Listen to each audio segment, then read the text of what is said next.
Welcome to Diversity Conversations, where we engage in thought-provoking dialogue to identify leadership solutions to today's most challenging conflicts. Stream live each week, Saturday 9:30 a.m. to 11 a.m. Hosted by Diversity, Equity, and Inclusion Strategist and CEOs Eric Ellis and Tommy Lewis. Join us and add your voice to this engaging diversity conversation.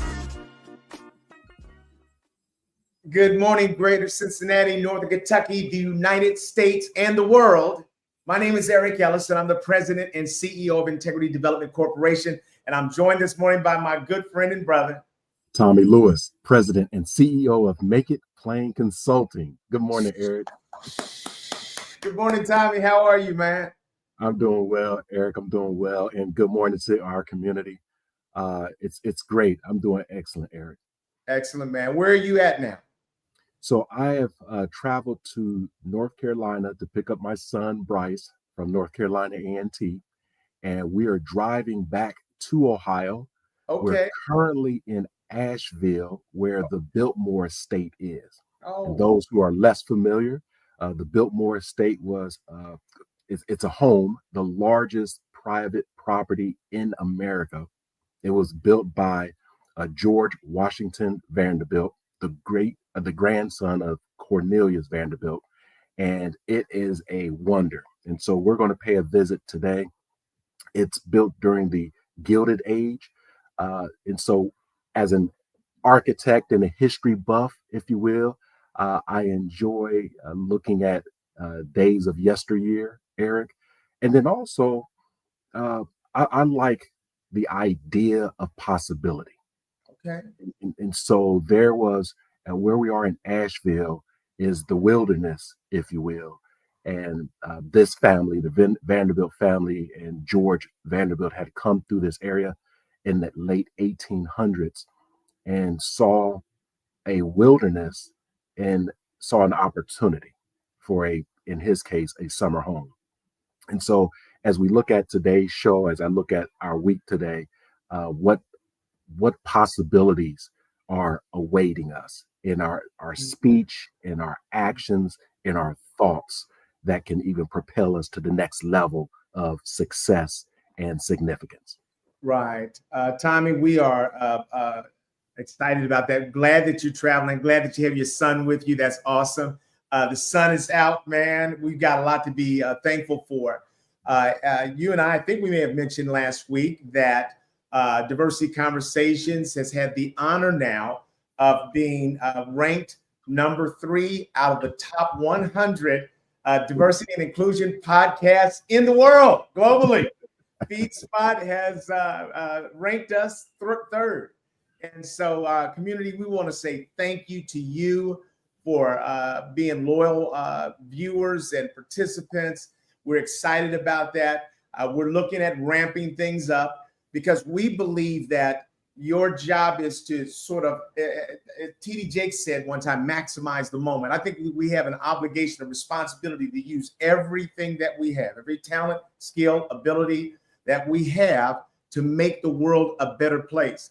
And Tommy, I couldn't think of any better person than you to be partnered with over the last 6 years, man. We're having a ball together, ain't we? We're having a ball, Eric. We're having a ball. If we're in studio, we're having a ball. If we're working remotely, we're having a ball. With our guests, we're having a ball. And as you mentioned, Eric, most importantly, our community. Again, these folks are showing up every Saturday morning from across the world. In some cases, it's the morning, others afternoon, and in some cases, it's the evening. Eric, we could not have thought that after 6 years, we will be ranked number 3 in the world. That's right. Right. And we don't have all of the major production. We have a phenomenal producer in Lydia, but we're just having a kind of a grassroots conversation at the dinner table with our folks. Right. And we wouldn't imagine that people would be watching us from over 65 countries. Yeah. I don't know if you saw the data that I sent you, man. It's wild because we just country boys. And I said to Tommy that I felt like God was saying to me that it didn't really matter if anybody in the entire world watched us, that what you and I are doing is really leaving a legacy for our children, our grandchildren, our great grandchildren to be able to look at forever and go back and kind of see what you and I thought about different subjects and topics and the people that matter to us. Yeah. And so we thank our community for weighing in because they're a part of that legacy as well. Tommy, this is the holiday season as well, man. Any big plans for the holidays? How are you feeling? Yeah, I'm feeling great, feeling warm. Again, great to have my son back home and spend some time with him. The wife and the family, spend some time with them as well. But most importantly, Eric, I think what I'm learning with many of our clients, partners, schools, things of that this nature, that during this period of the year, the holiday season, folks really take a break or try to. What I'm going to do is I'm going to be successful in trying to take a break. Woo! It will be an attempt. It's not going to be a good faith effort, Eric. I'm going to take some time off, watch some football, hang out on the couch. Maybe if the weather's permitting, hit the golf course every now and again, right? But besides that, really allow myself to value and appreciate my friendships and brotherhood with you, with other folks that I love and cherish, and really cherish the day and not really dwell on the past too much or even anticipate the future that is out of my control. But thank God for today. The greatest day of our lives is now. Right. I love that, Tommy. I agree totally. Tommy, when I grew up, man, there were 5 children, 7 people all together. The only kind of vacation I ever knew was the trip to grandma's house. Yeah. And that's all we did. I didn't learn that people did vacations other than grandma's house till I got married. And then Judy started dragging me around to different places. And I was like, whoa, man, why are we doing this? Did you see how much that trip cost? We could have bought a whole living room. I mean, that's where my mindset was. But it's kind of grown on me. And so we'll be taking the family and going to Hawaii tomorrow. And we'll be there. Yes. So we're going to get out of town, man, and go to Hawaii and lay out on the beach, man, and spend time together with the people that we love most, man. So we're looking forward to that. So I'm not sure if I'll be joining us next Saturday. I'll let you know more about that. But we're looking forward to our conversation today because we think this is an important conversation. We have shared with our community that we are going to be talking about this question. And the question is, are large-scale social and economic justice strategies dead? And so the reason why I thought about that, I brought a guest today, another family member of mine. We'll be bringing him up in just a minute, Evan Ellis, to sort of weigh in generationally on this question. As we look at this, it's social and economic justice.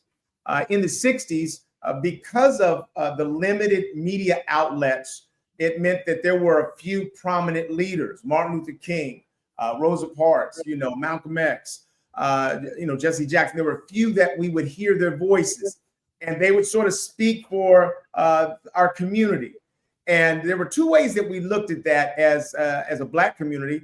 We were proud to have Dr. King as our major leader, along with others in our local communities, Ralph Abernathy here.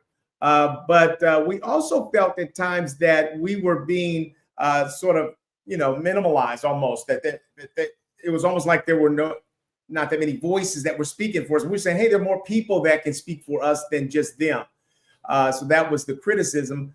The good part was that we had a real focus and a focus of the message.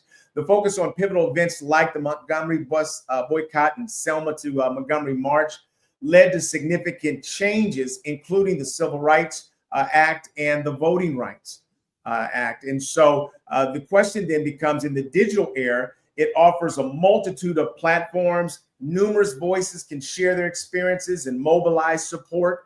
So that's good. We've leveled up and created more access for people, more voices, more issues that we could touch base on. But the question is, modern technology has expanded the avenues for marginalized voices, but led to a potential dilution of focus. And so, Tommy, I want you to weigh in on that first before we bring Evan up. That's one of my concerns, because I've been thinking about with all the crazy things that are happening around DEI, for example, that our response can be to hold companies accountable. In other words, when the people start putting pressure back on companies, then they all won't be able to easily run away from the things that we value. What are your thoughts? Yeah, Eric. So, in addition to what you shared, we would be remiss if we don't shout out other movements, other efforts for social and economic justice. Cesar Chavez, in the movement in the great west of this country, the Latino movement, Mexican or Chicano movement there. Harvey Milk in the Bay Area with the LGBTQ plus community. We're looking at a multitude of indigenous movements where we were trying to really bring light to social and economic justice.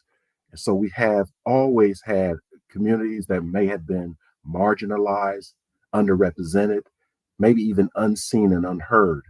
And so when we're looking at engaging justice in this space, in the times of old, we can even go back to the suffrage movement, etc., with women's rights to vote. Um, when we're looking at kind of bringing these movements, these efforts to the forefront in days of old, it was through grassroots. Mm-hmm. It was, at the time through chain mail, snail mail. It was through the Pony Express and all that good stuff. And so it would literally, when a movement would surface, it would galvanize a community around a common interest, Right. common interest of social and economic justice. That's right. As we move into this digital age, I think that not only the movement or the need in that particular community has been broad banded across the nation and the world, but to your point, there may be some opportunities where that message, that movement, that effort has been minimized in some cases. But right. Again, when we bring on board our subject matter expert in this space, we'll speak more clearly to that. Right. And I would say that the other thing is, Tommy, we were more of a community because of segregation, because of bias, racism, and other kinds of bias. We were sort of in the same space. As we talked to my other son a few weeks ago, Ethan, I was sharing with him that the research says that 28% of Gen Zers are religiously unaffiliated. And so they're just not coming to the same places. And I think that that's another thing that's having an impact on how we're able to strategize together. And what brought this to a point for me, Tommy, is I was driving to Louisville last week, talking to a good friend, and he was just spiraling, man. Just thinking about the election and all the attacks that are happening on sort of justice movements and DEI and things like that. He was almost in a depression. And I had to do a timeout and say, you know what? I can't do that. In other words, for me, it doesn't matter who wins an election. Nobody has the right to take away my ability to dream, to hope, to believe that tomorrow will be better than today and yesterday. And so one of the things I was thinking about is that because of modern technology, we can sort of boycott more effectively, and we can touch base with more people more quickly. But as I look at how we're operating, I'm not sure that we're set up for that. And so we're going to invite Evan Ellis to join us on the stage. Good morning, Evan. How are you? Hey, good morning. I'm doing well. How are you? Excellent, excellent. I appreciate you getting up early to join us. Yeah, thanks for having me. Yeah, I'd like to start by just asking you to introduce yourself to our community. I know they'd love to just hear a little bit more about you, your background, and the kinds of things that you're doing today. Yeah. So hey everyone, I'm Evan Ellis. I also go by the moniker Leo Pastel. That's my stage name per se. I've been releasing music since about 2018, and kind of just independently doing like all sorts of art things, graphic design, art direction.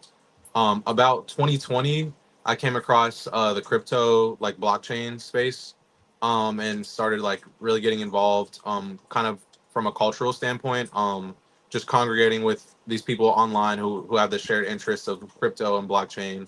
I've ridden the wave through the hype cycle all the way down to where everyone thought it was dead, and now again, crypto is starting to get some mainstream interest again. Yeah, so that's definitely a space that I've really been interested in. And from crypto, I've gotten into like kind of emerging tech as a field. So a lot of like AI experimentation, combining that with my art practice, as well as like kind of technology stuff with music, all sorts of different things. But yeah, that's kind of my journey. Well, let me ask the first question, Tommy, then I'm gonna let you jump right in. Evan, we say oftentimes here that we have to sort of slow down the tape to make sure that we're not leaving anybody behind. And I'd like you to think about this from almost a sixth grade learning level, because that's sort of the level that people read newspapers at, they write articles at. What is crypto? What is cryptocurrency? What's the easiest way for people to understand that? What is blockchain? What does that mean? A lot of people will say it's easy. I'm honest, and I do think it's a little complex. Okay. But one of the easiest ways to understand it is it's basically just currency that is like stored in a digital like nature. There's no physical backing. There's no physical representation of this currency. And the currency is tracked is on this ledger called a blockchain.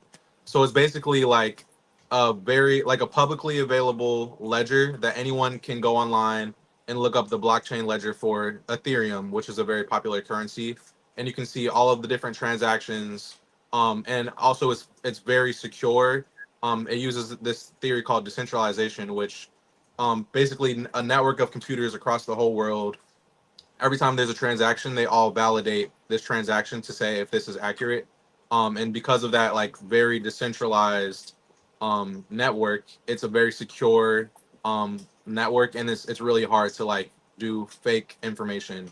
And if there is like a fake, which has never happened before, but if there is ever like a false like transaction that goes through, you'll be able to look at the chain and everyone can verify and say, okay, this is where the mess up happened. So that's kind of the inventive nature of it. So how is the currency secure? Not secure, but how is it purchased? Is it Hmm. is it real money or digital money? Hmm. So I mean, this is you're getting into like theory. This a lot of people will argue and say that it doesn't have like intrinsic value. But it has perceived value, which is real value from my perspective. So because people say one Ethereum is worth $4,000, you can't buy it for cheaper. That's kind of just the decided on value of an Ethereum token. So Yeah, from my perspective, it's real. A lot of people would say it's fake, it's all digital, so it doesn't matter. But yeah, that's kind of an argument. makes sense. Yeah. So, talk to us about Evan. How do people get into this? How do they make money in that space? Where are places that the average person can go? What would you recommend Hmm. be the entry point for the average sort of neophyte? Hmm. So someone in like kind of a Western society, typically their first touch point with crypto is going to be a platform called Coinbase. It's a very popular kind of crypto investment app that's been around since the 2010s. But that's kind of like it's a custodial wallet, meaning that Coinbase technically holds the currency you're buying, which is a way more secure way to purchase. But it's a little bit less sovereign than if someone was to just set up. There's a wallet called MetaMask, which was a very popular like self custodial wallet, which is where you own your own currency in your own wallet, but that's a lot less secure because if anyone hacks you, you can kind of lose it. So a great place to start, I always say Coinbase. It's an app, it's a website, Coinbase. That's a great way to start and get involved. And then also I think you asked about like kind of how people go ahead. That's Right. good. I That's want to good. slow it down again. Sorry. I want you to act like we are the digital, if you have one of those virtual things that would show Yeah. you avatar. So walk me the avatar. Evan said, go to Coinbase. I'm Mm-hmm. walking through here. What do I do? What do I give in order to buy what? Mm-hmm. So a lot of people see these headlines like Bitcoin's $100,000, and you just think, oh, I missed the wagon or whatever. Um, Most people aren't buying like an entire Bitcoin. So pretty much, if you're buying Bitcoin, you can buy like 0.0001% of a whole Bitcoin. So you can invest $10, you can invest $20, you can invest $1,000. You can take any amount you want and just invest in the currency itself. So if someone wants to get started, I'm not gonna give my opinions. The most popular currencies are gonna be Bitcoin, Ethereum, Solana. You can just go to Coinbase, type one of those in, type in your bank information, and just invest in one of those currencies. That's a very like baseline level to get involved. But there's also this part we haven't talked about, which is the whole ecosystem, the community of crypto, which a lot of people consider the Web3 ecosystem. And crypto, since it's just like a currency, there's like anything you can imagine that's in a digital setting is in the crypto world. So there's music, there's art, there's film, there's social media platforms. Yeah, so pretty much there any interest you have in the real world, there's probably a crypto adjacent interest for that. And so with this currency, I'm imagining it because it's digital. Is it the same for like Bitcoin across the world, whereby paper currency is different across the world, the USD, the euro, the et cetera, et cetera. And so is the digital Bitcoin the same value for everyone that's vested across the globe? Yeah, that's the beauty of crypto from my perspective is that it is the same asset across the world. And once you buy it, no one can like really take it from you. Because if you assuming you have a self-custodial wallet. So that's like for these third world countries, it's been a revolution because in a place like Colombia, I'm just naming a random country, but in a place that has like a volatile base currency, they can now invest in a crypto that has a more stable lifespan and not have to worry about like, oh, my money might be worth like 1/10 of what it is tomorrow. So Mhm. that's like a huge application for crypto. Now, you said something real fast there. You said self-custodial wallet. Now, Hmm. to me, as the neophyte, just listening to the words, it sounds like Hmm. a wallet that you have control over, that you're able to Hmm. manage your own wallet effectively. Yep. So when I mentioned earlier, like Coinbase, that they are a custodial wallet, meaning that Coinbase themselves technically owns your funds, but they have like just a ledger of everyone who's ever put money into Coinbase, so they know what you own. But a lot of the crypto space has this ethos of like sovereignty and like owning your own assets. And so like someone like me who's super involved in the space, I have a self custodial wallet like a MetaMask or a Rainbow wallet, which means that my like tokens are stored like in my cell phone or like in my computer, rather than on a custodial like centralized server like Coinbase. That's powerful. Tommy, I'm going to ask you a question for you and I. Evan, so when I started listening to you talk about this space, there is a lot of social and economic justice and equity that's in the space. Hmm. And it sounds like one of the things that you were saying is that people like Tommy and I who have IPs, that we can monetize those. Talk a little bit about how people can take advantage of their intellectual property and own that, control that, and that kind of thing. Yeah, so it's a nascent space. There's a lot of like development happening in the IP sector. I don't know. Have you guys heard of NFTs? I have. Yes. Yeah. So NFTs are basically just a way to put intellectual property on the blockchain. That's a very artist's way to think about it. You can put any digital asset on the blockchain, but from our kind of perspective, that's kind of the link to put like objects or like intellectual property on blockchain. So a lot of people will like just sell podcasts. And like the audience who buys your podcast wouldn't get anything in return. It's just they like your podcast, they might just invest 10 cents, and buy it. And if it gets like popular, you like there's people who have like thousands of fans on their like Web3 podcast, and they're just weekly selling it and able to make revenue. There's also like, and the kind of like newer side, there's these like protocols. So there's like a protocol called Story Protocol, which their whole goal is to like kind of systemize IP distribution on the blockchain. So they have like you can set up your podcast and like set your terms, like anyone can license this amount for this much. They can use like 30 seconds, and they're kind of like working on like IP in a blockchain like setting. So Story Protocol is someone you might want to look into. Okay, let me take a time out. So it's funny, Tommy, for most of these our children's lives, we are their parents, and we are feeding them, and they're eating at our table. And then all of a sudden something happened, Tommy, and they just flew by us. They just boom, just flew by us. Now he's talking a whole nother language. Yeah. He's literally talking another language. And we're sitting nodding our heads, Tommy, both of us, hoping there's no quiz at the end. I can try to slow it down too. That's what I'm about to do. No. I'm gonna slow it down though, because that's what we do. First of all, let's go back to NFTs. I think non-fungible, what does that stand for? So that we can understand that. And then I think it's important for the average person to get a sense of how do they, if they had a podcast or if they had a book, what's the process look like? What is it that they're doing?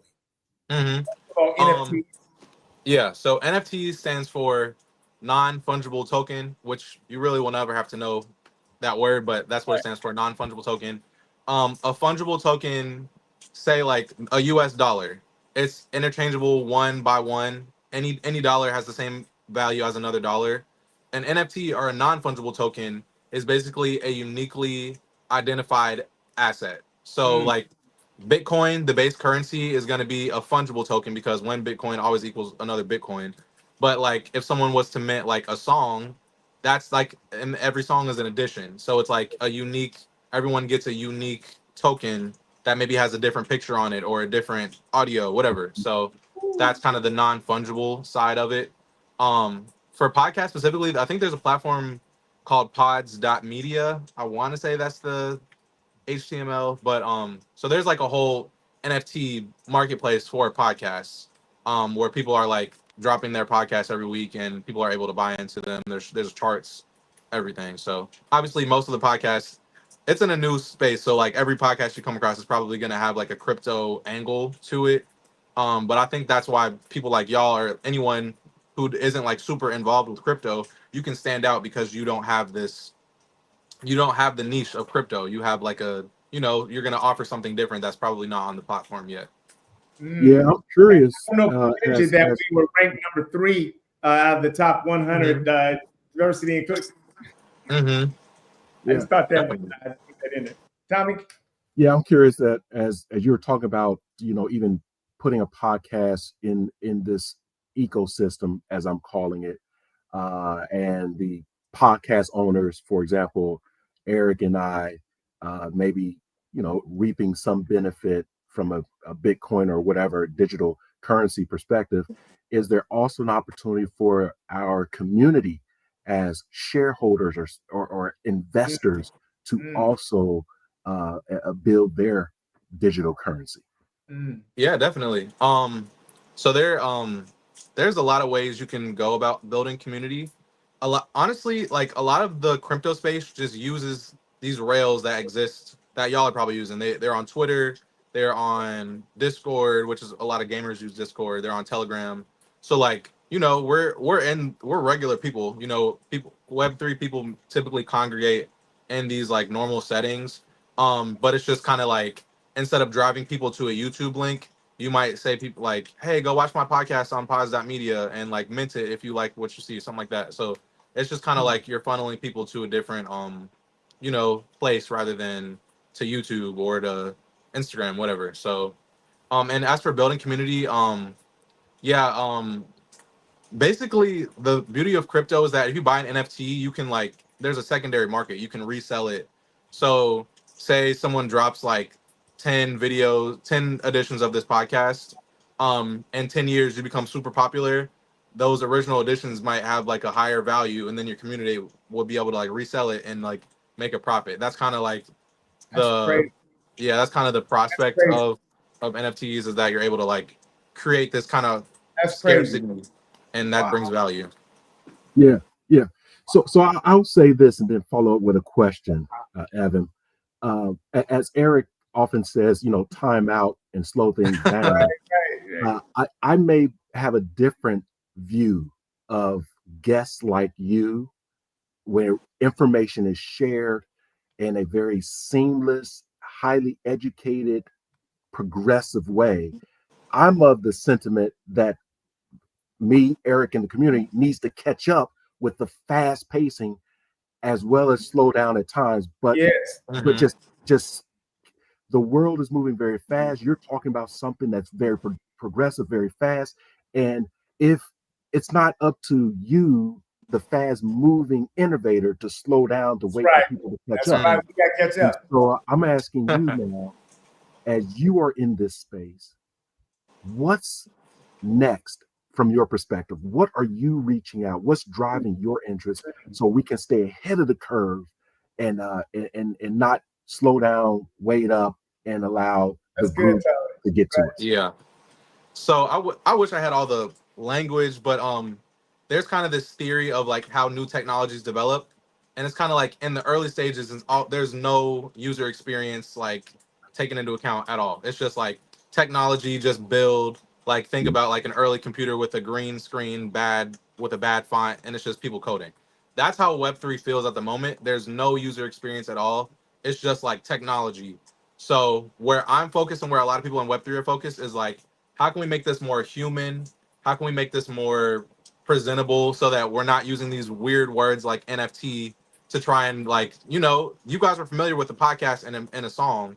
Why don't we just call it like a song rather than like Yeah, using this arbitrary word? So I think kind of just the user experience and like the humanity side, that's kind of where I'm interested. And this year I've gotten a lot into UX design, participated in hackathons, won awards actually for my user experience design in crypto. So that's where I'm focused. that was fantastic, and I'll throw it back to you, Eric.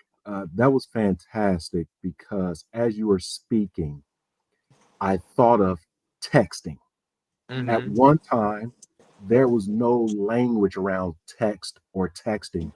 Innovation was created, technology, and there was a platform for which humans were communicating via text. It is Yep. so common today that we use it as an adjective. It's part of our nomenclature. It's an Mm-hmm. actual typical used word. It's just text me. Mm-hmm. Again, 20 years ago, what? Text me? What does that mean? Slow down. So we want to stay, and I would only imagine this, and I'll turn it back over to you, Eric, that Ooh. Evan, you are you are in the throes of this technology. You're involved, and I can only imagine with folks who have tremendous resources, etc., where we are where are we actually in this world, in this space, right? Mm-hmm. My mind is being blown right now with what you're saying. Right. And Tommy, that's why I'm saying to him, I just want to be an investor, ground floor investor. Evan, I'm going to throw something at you because when you said something earlier about dropping 10 episodes and that kind of thing, here's what I thought about. I thought about people being able to sell the future value of something they're doing today. Mm-hmm. In other words, that Tommy and I are people that are known at a certain level. Our life is going to end at some point. And when our life ends, then everything that we ever did gains more value.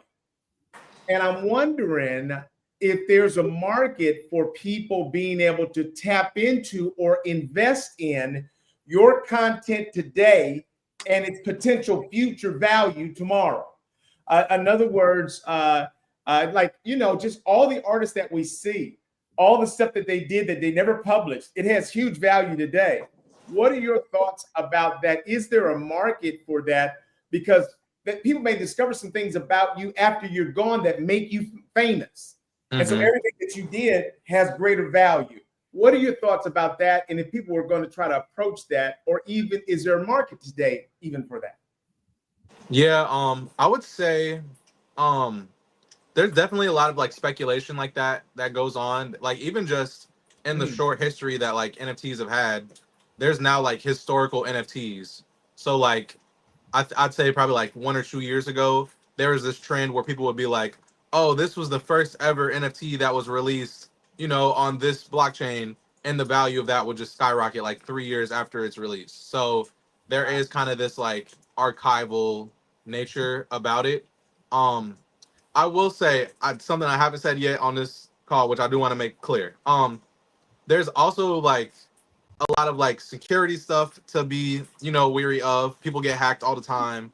A lot like it's also very competitive nowadays since so many people have recognized like what's available. So I think whereas like 2 years ago, you might just like succeed just based off the novelty of like, oh, a podcast on Ethereum. I think now it's kind of becoming similar to like the real world where like you just have to have market, you have to like build your community. It really does take a bit of investment to like apply what you're doing in like a Web3 setting. So I just wanted to make that disclaimer because I've definitely had times in the past where I just expected like, oh, I'm just gonna drop this and it's gonna go crazy, and it didn't do as well. So Yeah, yeah. That was great advice and insights, Evan, very much. And as we're talking about our show today, social and economic justice, Right. and you are speaking and leaning more toward the economic justice, in my opinion, because the injustice of economy is the disparity between wealth, right? In fact, I am in Asheville, North Carolina, visiting the Biltmore Estate, which is the largest private home in the country, right? And built in 1880, 1890s, etc., during the Gilded Age, when there was incredible disparity, right? Meaning, at this time, from a paper currency perspective, you had the Vanderbilts, you had the Rockefellers, you had the Astors. They had $100,000 bills.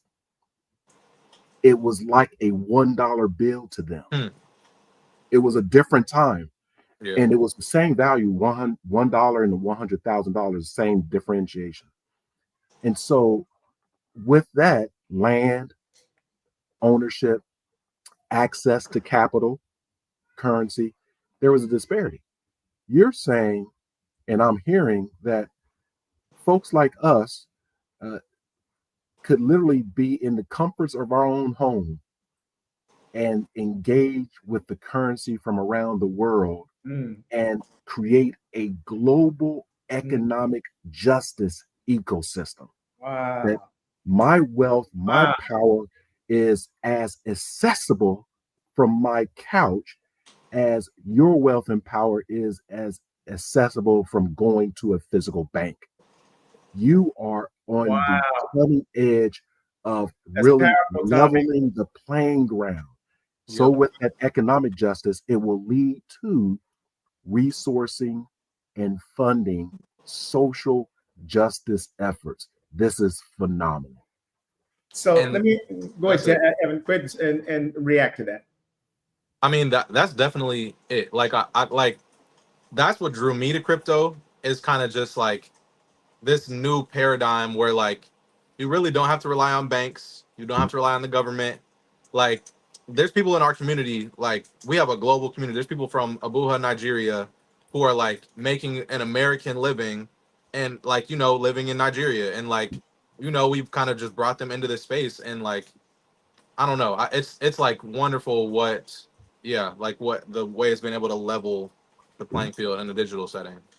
Yeah. So I got two questions. One, Tommy, that was a whole nother level of thinking.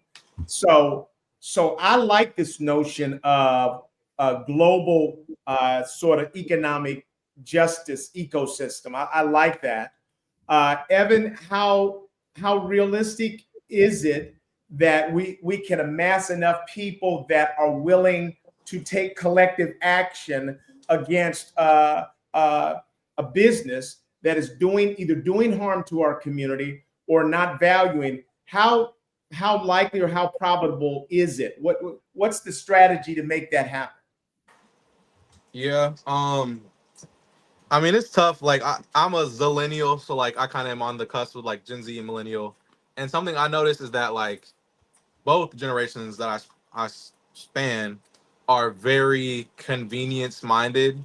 So to get people to move outside of their own convenience to protest Yeah. is quite an ask. I will say there are these key issues like um Palestine is one where people were like, I'm gonna I'm gonna stop drinking my Starbucks, I'm gonna stop eating my McDonald's. Like that to me that was an eye-opening, like, okay, so I guess there are issues that if they get enough attention and have enough empathy, it can, do something. So I think it would have to be, and I think the reason that happened is because like we're in this digital era where like there's videos of like the tragedies, there's video, like people are able to see it. Like we have friends that are like from Gaza or from Israel or from wherever. So I think I think it takes like it takes a new age approach to have like action in the modern times. So they would really have to have like some kind of social media campaign to enable to kind of like drum up that kind of support, in my opinion. How big are influencers in this space? So we Mhm. know, so I talked about the Martin Luther Kings and the Rosa Parks. How significant are influencers to sort of generate that kind of momentum and collective action? Super important.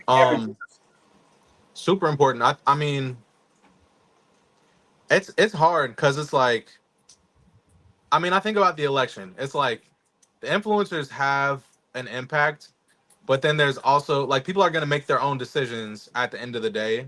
Right. And I think I saw a stat that like the most effective opinion is someone who's like a friend or a family member. Yeah. So I Yeah. think really it's kind of this like grassroots interpersonal connection that's going to have the greatest impact. And that's why I think like these kind of communities that are just kind of like locally minded, or like, where the people are investing in each other, are even more effective than like focusing on like a big celebrity or a big influencer.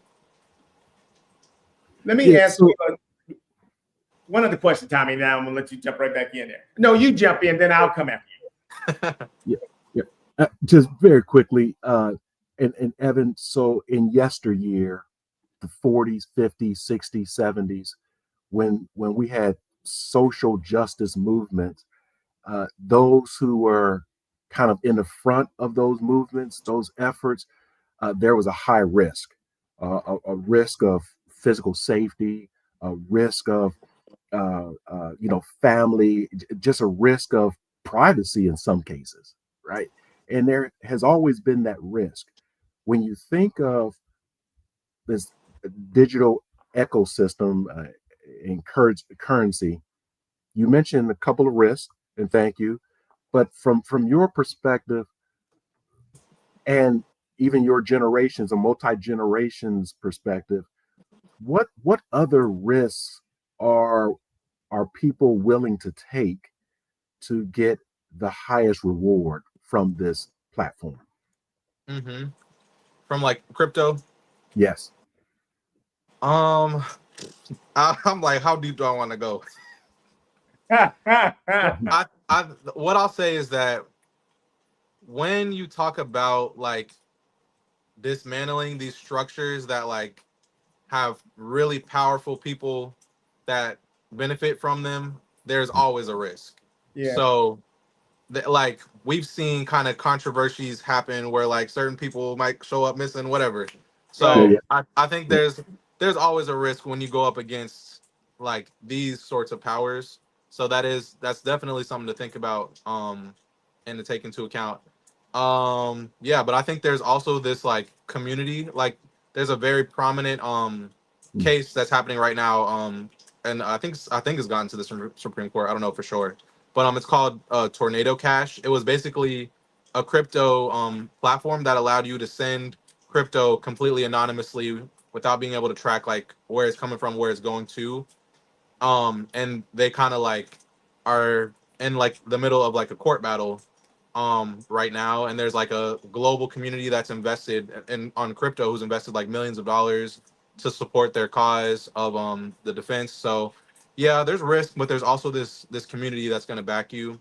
And I also think, like, I personally voted for Kamala, but I think with Trump kind of coming into office, I do think that America's going to have a less adversarial relationship with crypto. So that's the one upside I'm kind of seeing of Trump winning this election. Right. Yeah. Tommy, did you have a follow up? No. Okay. Evan, I won't go into this, but I've coined a term that I call it cannibalistic capitalism. And I believe in many ways, if we're not careful, certain aspects of capitalism are cannibalistic. And I think that we just don't even care about the harm that's being created. I would say to you, social media is one of those. I think that we let it go as far as it could go, as long as you could get people on there and kick their attention. And now we're starting to see the impact on you all's generation in terms of anxiety and stress and depression. And nobody seems to care. And it almost feels like whatever is legal, people will just do it if they could make $1 through it. So that's for another day. I don't want to spend a whole lot of time on that. But I do want to ask you about this. You've heard of pyramid schemes. Pyramid schemes, for even those of us that are aware that they are developed where the people that are on the ground floor make the money, and all of us that they trick into bringing our friends, our family into it, we're just the worker bees and we're making them richer. And so that's looked at almost like as a Ponzi scheme almost. Mm-hmm. And some people are beginning to wonder if cryptocurrency is not the same thing. That in many ways, the people that have gotten in on the ground floor are making the bigger money. And those of us that sort of just wander into the space are sort of just guinea pigs in their world. What do you think? Yeah, I'm glad the conversation got here, because I think in the original crypto hype cycle, which was about 2021-ish, it was very financially driven, and it kind of was that like everyone trying to catch the big profit. I think you can avoid the Ponzi scheme of it if what you develop in the crypto space is what you're truly passionate about. So for me, it's like I'm not aiming to like catch a big. I mean, if that happens, it's a good thing. I'm not aiming to like catch a big wave and just become a multimillionaire. I'm doing things that I'm passionate about. I'm integrating my art. I'm building community with like-minded people. So that's kind of my goal in crypto, and I think that's the healthiest way to approach crypto, is just to do what you're passionate about, so that you're not like aiming for this big, windfall of money. You're actually doing something that fulfills you, so that you know even if a huge windfall doesn't come, you're still fulfilled and able to do what you enjoy doing. Evan, let me ask you this. If you were to be able to design a system, let's just look at it from the sort of pyramid scheme kind of approach. Is there a way that you could build out some of this in a way that could help churches fund things that they're interested in or feed communities? Give me a sense of how you would approach that if a pastor was saying to you, can you help us to be able to take advantage of this for the benefit of our people? Yeah, so there's a whole I can't take credit for this idea because it's already existing, but there's a whole sector of crypto that's focused on public good. So Ethereum, which is one of the biggest cryptocurrencies, biggest after Bitcoin, they have a whole kind of organization they helped start, which is called Gitcoin. And Gitcoin's mission is to like fund public goods, to fund like kind of charity work like that, to fund kind of thankless, payless initiatives. So anyone can set up like their nonprofit or whatever through Gitcoin and receive like donations. There's also DAOs, DAO, Decentralized Autonomous Organization, which is kind of just an organization that's in crypto, and a lot of times like these kind of standalone organizations will fund public goods. You can just approach them and say, hey, we're looking for $5,000 to do blah, blah, blah, blah, and then the DAO will vote whether or not they want to fund it. So yeah, there's a lot of avenues for funding like public good. Yeah. Let me ask you one last question. Tommy, if you have one before you, we don't want to lose you either. But I'm gonna use the term talent mining. And so as I think about marginalized communities, there's a lot of talent assets that exist in those communities that may never find its way out of there. How might you approach that? And is there a way to approach talent mining within communities that you might be able to put together NFTs around those talents, where people's talents could go around the world and maybe they could get the economic benefit from that? Yeah, I think there's a lot of great examples of it's well, this is a hard one. There's some great examples, but I do think that a lot of times people like myself, I expected crypto to just be all altruistic and everyone has good interests. But like throughout time, we've seen these kind of like Web3 like ecosystems kind of go the same route as their Web2 counterparts. So like there's record labels, there's like art communities, all of that stuff. Um, I think the most impactful and effective stuff I've seen is like these kind of natural communities that develop that aren't like financially driven. It's just people who like each other, like being around each other, like making art, and they just like, it's just like a natural community that forms, and they just drop, and then there's people support them. So yeah, that's kind of my goal nowadays, is just to build this community that we like each other. There's no like pressure to like, oh, you gotta do a drop with us and you'll make this much money, and if not, like, it's just kind of like we just kind of exist and live. And yeah. And there's also one other thing I want to throw in there. There's like a ton of grants. There's a ton of funding. So like the most sustainable funding source that me and my little community has found this year is like applying for these grants. So there'll be like some protocol will say use our protocol and we'll pay 5 people like this much money, and we just apply with kind of what we're already working on, and they'll just give us funding to continue like doing what we love. So I would say if someone's like newly getting into crypto, definitely look into these grants and these support mechanisms that exist already. Yeah, this is fantastic, fantastic. I will say a couple things, and then unfortunately, I have to transition a little bit earlier for the end of the story. One is I would like to invite our community once again to rewind this tape and listen to Evan. I am awestruck by not only the intellect, right, but also the articulation of the promise. In other words, you're speaking so fluidly and so clear to me that I am the 6-year-old Hmm. and I am in the college calculus class and I'm getting it. Right. Right. That's a skill and a talent, Evan, that I would like to lean into you to say, continue to tap into this, to not hear the voices of discouragement, not hear the voices of you can't do it. You have it all. I'm listening to the Steve Jobs of the world who appear to be unusual. They were on the cutting edge of what we call normal today. The texting, the technology, the digital currency. So I wanted to encourage you with that. I am awestruck. Secondly, is I can't wait for your own podcast to communicate and teach people on a weekly, monthly, and quarterly basis, right? That your knowledge that you have, I believe people will pay for, right? It's a master class, That's if right. you will. That's right. Because myself and Mr. Eric Ellis, we're going to take the lessons that you share with us today and implement them into our work at Diversity Conversations. And Tommy, In closing, this is a diversity conversation. It's not always about race, gender, politics, social, economic, etc. This is a diversity conversation, community, and let us know that we are holistic people that have views, opinions, and experiences around a multitude of platform interests and needs.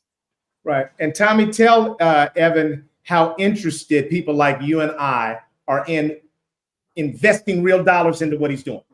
Let him know just how clearly and available we are and highly motivated to invest in what he's doing. Yeah, I mean, you know this, that people are, it's real dollars. Let me preface that because I understand what you're saying. I agree with you, Evan, that the digital currency is real dollars. It's real money. Mm-hmm. And so I would just say that folks are investing. We're investing, right? Absolutely. Right. So here's what I would say to you, Evan, that in part you've caught the Eric Ellis, Tommy Lewis kind of bug of we want to do the right thing because that's where our heart and our character and our integrity is. But the message that God has shared with me is that if we are not responsibly going after the money, in other words, once you understand that money is a tool, that money's not happiness, that money is not a value in terms of who you are, once you understand that, then I think you need as much money as you can get so that you can invest in the things, the doing good things that you want to do. If you don't get the money, then you're constantly going to be begging other people to invest in the kind of community work that you and I that we value. The problem is those two don't often sit easily in the same brain. You know, as soon as we see people going after simply the money, and almost all the time, every time we see people start focusing on money, we lose our vision. So it's almost like, I don't even want to fool with that, because everybody that starts talking money, then we just start fighting and somebody's going to steal. But I would say to you that there is a big, huge need for you to hang in there, to really go after the parallel path of doing good with people, like-minded people that want to do good, but also finding the way to get the resources, the economic resources that are necessary, and also help to teach a community how to do that. Any thoughts that you have about that before we close? No, I agree. Yeah, I think it's hard because it feels like every path I choose, the main battle is like proving my legitimacy. So like as an independent artist, you literally have to prove that you have like legitimacy. And same thing with crypto. It feels like the whole space has to prove its legitimacy and prove it's like that it's like even real. So I think that's kind of the main battle that I face. And I think focusing on solving that problem is like probably one of my big goals for this next year, so that I can have like a more sustainable, like, income or whatever. So I'm gonna give you a part of the formula for that. So I asked Ethan a question when he was on the show. I asked him, I said, I think I mentioned this earlier, that the research says that 28% of Gen Zers are religiously unaffiliated. And I asked Ethan why that is. And Ethan said to me, well, Daddy, Christianity is invisible. Mm. I mean, that was so heavy. He said, Christianity is invisible and you won't see it unless you're intentionally out here looking to find it. In other words, what he was saying is that the church has become so insular, you know what I mean? They're shouting, they're singing hallelujah in that building by themselves, and they really aren't in the community where people can feel them, experience them. So here's my suggestion to you. You said my main battle is proving my legitimacy. And I'm going to say to you that part of the answer that I want to help facilitate is, in part, you have to come up out of the crypto community. You got to come out of there. They're judgmental. They're saying all kinds of things. When you come to the real world, the simple people like Tommy and I and everybody else that's in the community, your character is evident. It's evident almost immediately. And your knowledge is evident almost immediately. There will be no pushback. Only sort of slow it down for me. That's where people will be. But you bring with you a degree of character and honor that speaks, I think, in ways that our community would appreciate. And so I've run into what you've run into. You know, I was trying to buy that $1 billion company. And when I was trying to get money from famous people, they were looking at me like, who are you? I don't know your name. And so I was like, oh, man. So I had big companies that were giving me $600 and $700 million. But folks in our community didn't trust me. And so, you know, you were losing ground there. But I'm saying to you that what you have is valuable and it will be well received by people that are outside of that digital currency, cryptocurrency community. You've got the final word. Michael Whitehead grew up with me. He said amen to that. Take us home, Evan. What's your final thought for our community? Number one, thank you for allowing God to use you. You know, I become emotional when I think about the gift that God has poured into you and the brain that he has given you. I feel safe in the world because you exist. And I just know that whatever you put your hands to, God is going to bless. And so I'm just saying, thank God for the success that you're achieving right now. Don't even think about what's to come. God is blessing you right now, and you're being a blessing to others. You've got the final word. Yeah, I guess I'll say a mistake I've made in the past a lot is just telling people to just jump right in, just invest a small amount of money. I think the best way to enter crypto is to like really educate yourself and decide if it's something that you align with, because I don't think it's for everybody. But I think if you have that kind of natural interest toward like kind of like sovereignty, kind of the ether, look up like this word cypherpunk. It's kind of an ethos of Spell that.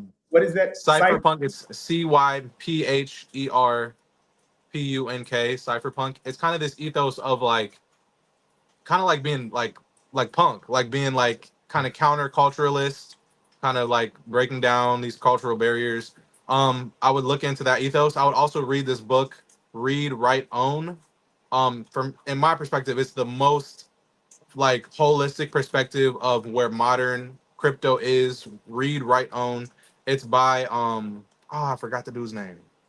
It's by a guy who's an investor at A16Z, which is one of the leading tech investment firms in the world. And they do a lot of crypto investment. So yeah, definitely that book. It's also an audiobook. You can listen to it on Spotify or whatever.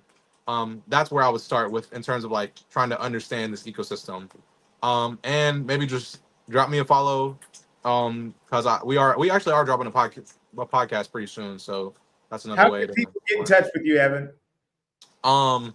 If you just look up Leo Pastel, I'm like the only one, because I chose a name that didn't exist, but I'm the only Leo Pastel. So if you just look that up, you'll be able to find me on Instagram, Facebook, and you can just shoot me a DM. Now, look, I just learned that today. I was wondering why you chose the name of Leo Pastel. That makes sense. What? Oh, that's not the. I mean, that's not the only reason, but SEO was a thought. Yeah.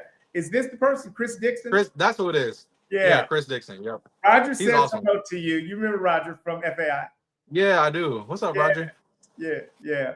So thank you, community. We want to thank you again for staying with us. I told you I didn't overpromise here. I really knew that this was going to be a powerful show because of the gifts and the tools that God has given Evan in the space that he's operating in. It's been a blessing to me. I hope it's been a blessing to you as well. I want to encourage you to continue to have wonderful, powerful diversity conversations. And we'll see you next week for another amazing, powerful, authentic diversity conversation. Take care now.